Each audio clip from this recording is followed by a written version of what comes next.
So he said, is it time for you to build your houses and forsake my house? Is it time for you to run after all the stuff that you want in your life, but you forsake the house of God? And then he tells them, consider your ways.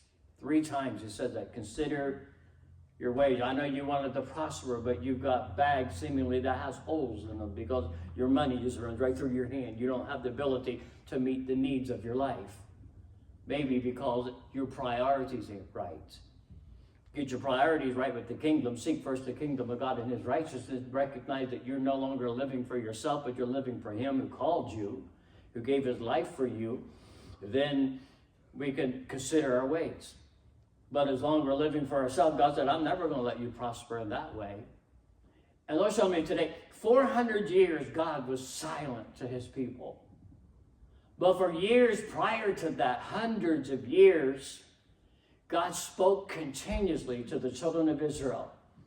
And they continuously rebelled against God. They hardened their heart against him. They walked in disobedience. They had an evil heart of unbelief. They would never walk with God. Every once in a while, somebody would rise up and be okay with God, and the people would follow after that. But as soon as that person died, they'd go right back into playing the whore against God. So finally, God came to the point where I ain't talking to you again until the time comes when I'm going to bring my son to deliver into the earth. 400 years God got silent between Malachi and Matthew. And I wonder, how long will God continuously speak to us if we're not willing to walk in obedience to do what he's told us to do?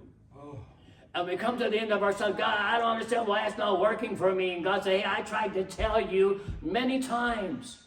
I spoke to you prophetically. I spoke to you in the night season. I spoke to you as you opened the pages of my book. But for some reason, you never were willing to obey.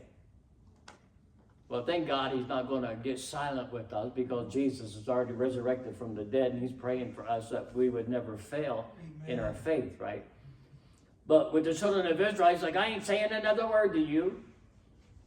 I can imagine 400 years with not having anything from heaven.